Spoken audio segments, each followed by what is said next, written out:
We,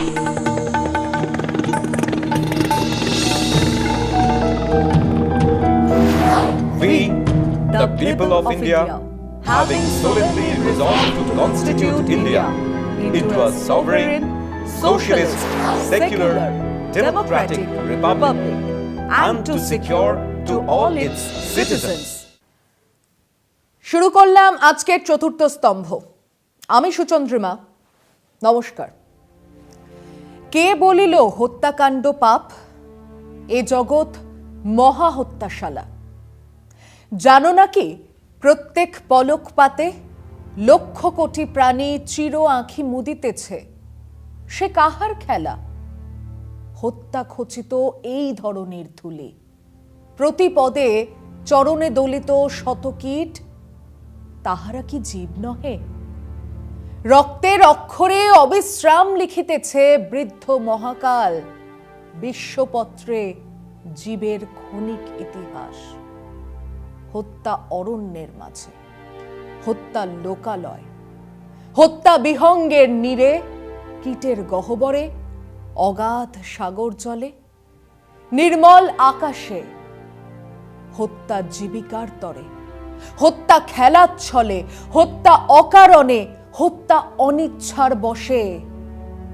চলেছে নিখিল বিশ্ব হত্যার তাড়নে, ঊর্ধ্বশ্বাসে প্রাণপণে, ব্যাঘ্রের আক্রমে মৃগসম, মুহূর্ত দাঁড়াতে নাহি পারে। মহাকালী কাল স্বরূপিণী রয়েছেন দাঁড়াইয়া, তৃষাতিক্ষু লোল জিহবা মেলি। বিশ্বের চৌদিক বেয়ে চির রক্তধারা ফেটে পড়িতেছে, নিষ্পেষিত দ্রাক্ষা হতে রসের মতো। রবি ঠাকুরের বিসর্জনে রঘুপতি বলছেন, হত্যা হিংসা আমাদের সমাজ, দেশ, মানুষের মনের এক অংশ। হত্যার প্রচার করছেন। নাটকের শেষে সন্তান সম জয়সিংহের রক্ত আর মৃতদেহ দেখে উন্মাদ হয়ে গেলেন। হিংসা, রক্ত, আরো রক্ত, আরো হিংসাকে এনে আপনার উঠোনে দাঁড় করাবেই। একবার আপনি কাঁদবেন, একবার আপনার প্রতিপক্ষ। আবার গান্ধীর মতো চরম অহিংসাবাদী অনায়াসে বলেন, poverty is the worst form of violence. তার মানে দারিদ্র্য থাকলে হিংসা থেকেই যাবেই। দারিদ্র্যই এক ধরনের হিংসা, চরম হিংসা। আপনার 7 কোর্স লাঞ্চ কিংবা 9 কোর্স ডিনারের পাশে আতপোড়া রুটির চেয়ে বড় হিংসা আর কি হতে পারে? কেবল শীতে বা কেবল গরমে প্রতি বছর আমার এই পোড়া দেশে 1015 মানুষ মারা যান না, কোনো রক্তপাত নেই, বোমা নেই, ছুরি নেই, শব্দ নেই, নিঃশব্দ মৃত্যু। এর চেয়ে বড় হিংসা আর কি হতে পারে? দেশের অন্তত 37% মানুষ এখনো পানীয় জল পান না, অথচ গত 5 বছরে প্যাকেজ ড্রিঙ্কিং ওয়াটারের ব্যবসা বেড়েছে 19%। হিংসা নয়? খুব সাধারণ স্বাস্থ্য পরিষেবা পান এমন মানুষজনের সংখ্যা 163 জন। মানে 100 জনের 37 জন স্বাস্থ্য পরিষেবার বাইরে। হিংসা নয়? দেশের যাবতীয় সম্পদের 76% আছে মাত্র 1% মানুষের হাতে, বাকি 17%-এর হাতে 13%, আর অবশিষ্ট 82% মানুষের হাতে রয়েছে 11% সম্পদ। হিংসা নয়? অতিমারি আর মন্দার ধাক্কায় চাকরি যায়। যারা চাকরি করছেন তাদের 14%। যারা চাকরি করছেন তাদের মাইনে কমে 100 জনের মধ্যে 39 জনের মাইনে কমে। আর দেশের স্বরাষ্ট্রমন্ত্রীর ছেলের 1500% আয় বেড়ে যাবে। এটা হিংসা নয়। সারা দেশে বিভিন্ন রাজ্যে 1 কি 2 কি 3 দফায় নির্বাচন হবে, আর আমার রাজ্যে 8 দফার ভোট। কেন? হিংসা নয়। একটা মানুষের নামে অভিযোগ আনা হলো, আপনি মাওবাদী। 14 বছর পর তাকে জেল থেকে ছাড়া হলো। ইতিমধ্যেই তার স্বাস্থ্য ভেঙে গেছে, 14টা বছর কেটে গেছে। এটা হিংসা নয়। যে প্রধানমন্ত্রীর সুরক্ষার জন্য প্রতিদিন 1,39,00,000 টাকা খরচ করা হয়, তাকে হত্যার চক্রান্তের অভিযোগে এক অশীতিপর বৃদ্ধ, চার্চের ফাদার, যিনি নাকি আবার পার্কিনসন ডিজিজে ভুগছেন, তাকে জেলে পুরে রাখা হয়। এটা হিংসা নয়।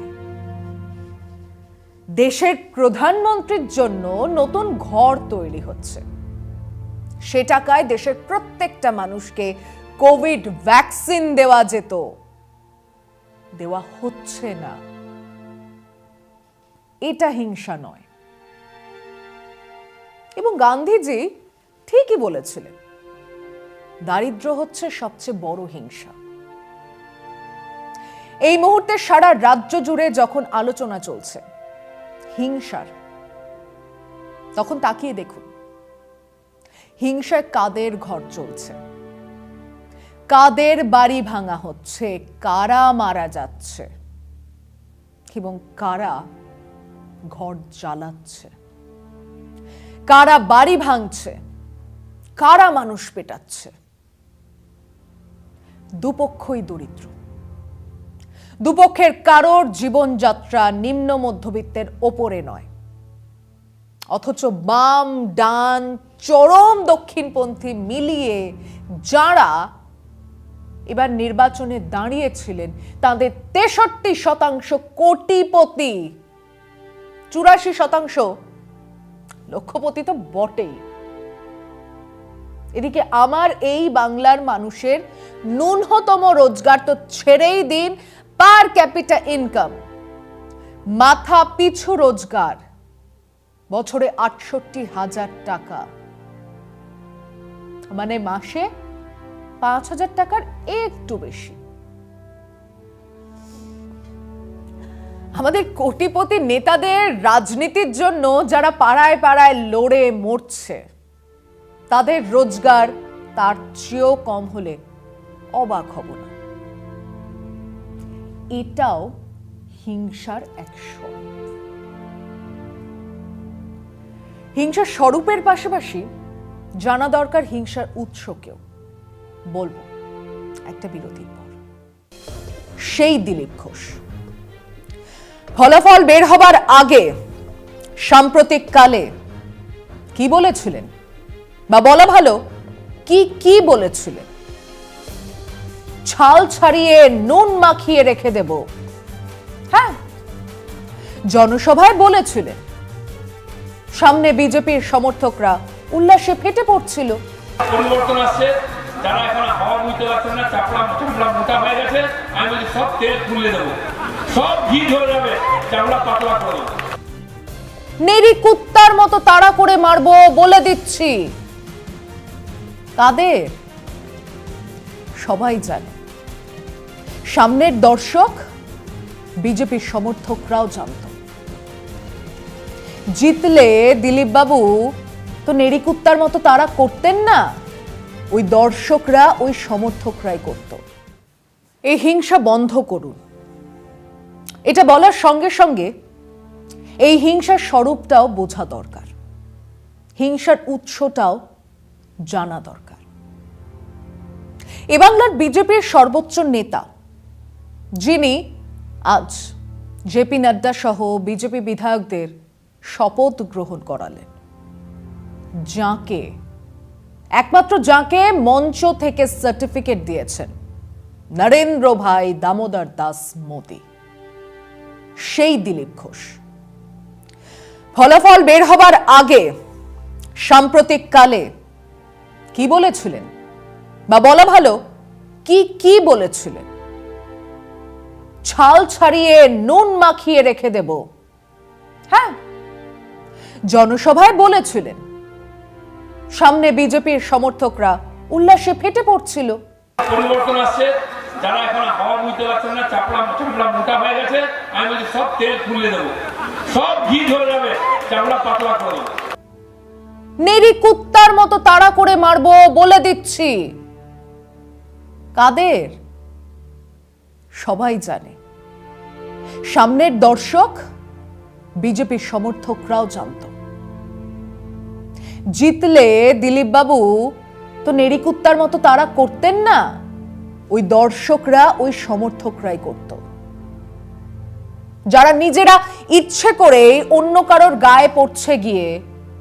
খুব বেহায়া এই মেয়েগুলো, ন্যাকামি করবেন না। মহিলাদের কে বলেছিল? দিলীপ ঘোষ। কারা শুনে হাততালি দিয়েছিল? তারা জিতলে ওই কোট আনকোট বেহায়া মহিলাদের কি করতেন? ছেলে বউকে দেখার লোক থাকবে না, আমি এখানে বসে বলে যাচ্ছি অনাথ করে দেব, বলার পর কি উল্লাস, কি হাততালি। প্রতিশ্রুতি পালন করতো না সেই উল্লাসে ফেটে পড়া মানুষজন? তাদের নেতার নির্দেশ পালন করতো না? আইনি ভাবে নয়, বেআইনি ভাবেই তার প্রতিরোধ করব। জেনে রাখুন, কেস আজকেও শেষ হবে না, কেস থাকবে। দিন পাল্টে গেলে পুলিশের থেকে চাঁদা তুলে কেস উসুল করব। ভাগ্যিস দিন পাল্টায়নি। ভেতরে বসে স্লোগানবাজি চলছে, বেরিয়ে দেখ। 14 পুরুষের নাম ভুলিয়ে দেব, পিটিয়ে জুতিয়ে সিধে করে দেব। হাততালি। ভক্তদের মনের কথা বলছেন নেতা। কালকের মধ্যে সব হিসেব খড়গপুরে মিটিয়ে দিতে পারবো, যদি তাদের খুঁজে বার করে রাস্তায় পেটাই। কোন বাপ রক্ষা করবে? বাংলার বাইরে যদি যাও তাহলে বাড়িতে বলে যাবে, নামের নিচে যেন লাল দাগ দিয়ে দেয়। আমাদের পিছনে কাঠি দেবেন না, ছেলেপুলে অনাথ হয়ে যাবে। ছেলে বউকে দেখার লোক থাকবে না, আমি এখানে দাঁড়িয়ে বলে যাচ্ছি। অনাথ করে দেবো। প্রথমে জল বন্ধ করব, তারপর বিদ্যুৎ বন্ধ করব, তারপর বাড়ির দরজা বন্ধ করে খুব কেলাবো। খালি হাড় ভাঙার আওয়াজ পাবে, মরমর মরমর। হ্যাঁ, ইনি সাংসদ, ইনি বিজেপি বিধায়কদের শপথ গ্রহণ করাচ্ছে। ইনি নির্বাচনের আগে এসব কথা বলেছেন। শুনেছে কারা? বিজেপি সমর্থক, আরএসএস কর্মীরা। কেবল তারা না, রাস্তার ধারে দাঁড়ানো বিরোধী পার্টির সমর্থক কর্মীরাও শুনেছিলেন, নিশ্চয়ই শুনেছিলেন। নিজেদের মা বোন সন্তানের কথা ভাবেননি? ভেবেছিলেন নিশ্চয়। তারপর তাদের চোয়াল শক্ত হয়নি? হয়েছিল নিশ্চয়ই। কেউ অটো চালায়, তাকে হুমকি দেওয়া হয়েছিল, অটো বের করতে দেওয়া হবে না, কারণ নরেন্দ্র মোদী বলে গেছেন 200 পার হয়ে গেছে। গ্রামের সেলুন বলা হয়েছে 3রা মে থেকে আর দোকান খুলতে দেব না, কারণ অমিত শাহ বলে গেছে 6 দফার ভোটেই তো 200 হয়েই গেছে, এবারে 250-র দিকে যাত্রা। এই লোকগুলো দম বন্ধ করে কাটিয়েছে রাতগুলো। প্রতিটা দিন সন্তানের মুখ ভেসে উঠেছে তার সামনে। তারপর আজ হঠাৎ রিমঝিম মিত্র আর কাঞ্চনা মিত্রের মনে হচ্ছে আহারে কি হিংসা চলছে। এসব যখন বলছে দিলীপ ঘোষ, তখন এনারা পাশে দাঁড়িয়ে ওই উল্লাসে যোগ দিচ্ছেন, বাড়িতে বসে ভিডিও দেখে আহ্লাদিত হচ্ছেন নেতার এই অসম্ভব জঙ্গিপনায়। একটা কথাও বলেননি, টিকিট পাননি তো কি হবে। শুভঙ্কর দা বলে দিয়েছেন কাউন্সিলরের টিকিট নাচছে। কত অপেক্ষা করে লকেট হওয়া যায় তার পরামর্শ দিচ্ছিল সেদিন এই বাংলায় বসে আরেক বিজেপির থিঙ্ক ট্যাঙ্ক। উস্কানি দিচ্ছিল সেই মানুষ যিনি টাকা নিয়ে চ্যানেলে প্রোগ্রাম অ্যাপ্রুভ করেন, সেই মানুষ যাকে ক্যাশ দিলে চ্যানেলে সিনেমা বিক্রি করা যায়। সেদিন মনে ছিল না যে আমরা কেউ এই রণাঙ্গনের সৈনিক নই, মরবে সাধারণ গরিব মানুষ। আজ সেটাই হচ্ছে। সেই ঘুম নেই রাত কাটানো বাবা দাদা ছেলে হিংসায় মেতেছে। সেদিন দিলীপ বাবু উস্কেছিলেন, আজ তার ফল সামনে। সময় আরো একটা বিরতির, সঙ্গে থাকুন। আজ কেবল বলবো তৃতীয়বারের জন্য মমতা বন্দ্যোপাধ্যায় ক্ষমতায় এলেন। তার চেয়েও বড় কথা, বর্গীদের বাংলা দখল রুখে দিল। এরকম এক জয়ের দিনে হিংসা কাম্য নয়। অনেক বেশি দায়িত্ব যারা জিতেছে। হিংসা বন্ধ করুন। আমরা চাই বাংলা লড়ুক অতিমারির বিরুদ্ধে। বাংলা লড়ুক সারা দেশে আরএসএস বিজেপির আগ্রাসনের বিরুদ্ধে। বন্ধ হোক এই ভাতৃঘাতী হানাহানি। এই হিংসায় কি পথ? কেন সাধারণ মানুষ লড়াই করবে নিজেদের মধ্যে? মানুষকে বোঝাতে হবে, সাম্প্রদায়িক শক্তিগুলোর চেহারা তুলে ধরতে হবে, আম্বানি আদানিদের দালালদের চিহ্নিত করতে হবে। হিংসা এখনই বন্ধ করতে হবে। কোন হিংসা? যে হিংসা ভাতৃঘাতী, যে হিংসা এক গরিবকে অন্য গরিবের জান কেড়ে নিতে উস্কানি দেয়। এই উস্কানি যারা দিয়েছে তাদের বিচার হোক, তাদের জেলে পোড়া হোক। বিজেপি ক্ষমতায় এলে কেবল তলার সারিতেই এই হিংসা সীমাবদ্ধ থাকতো না। তাদের নির্দেশেই পানসারি, কালবুর্গি, দাভোলকর, গৌরী লঙ্কেশকে খুন করা হয়েছে। তাকিয়ে দেখুন না বাংলার দিকে। সভ্য শিক্ষিত বুদ্ধিজীবী সমাজের কজন আরএসএস বিজেপির দিকে গেছেন? তাদের বিরুদ্ধে মাঠে নামতো এই আরএসএস বিজেপি, নামাতো তাদের অন্ধ ভক্তদের, যারা এখনো বিষ ছড়াচ্ছে সোশ্যাল মিডিয়ায়। তাদের কথা কাল। আজ কেবল বলবো তৃতীয়বারের জন্য মমতা বন্দ্যোপাধ্যায় ক্ষমতায় এলেন। তার চেয়েও বড় কথা, বর্গীদের বাংলা দখল রুখে দিলেন। এরকম এক জয়ের দিনে হিংসা কাম্য নয়। অনেক বেশি দায়িত্ব যারা জিতেছেন। হিংসা বন্ধ করুন। আমরা চাই বাংলা লড়ুক অতিমারির বিরুদ্ধে। বাংলা লড়ুক সারা দেশে আরএসএস বিজেপির আগ্রাসনের বিরুদ্ধে। বন্ধ হোক এই ভাতৃঘাতী হানাহানি। আজ এ পর্যন্তই। ভালো থাকবেন, সুস্থ থাকবেন। শুভরাত্রি।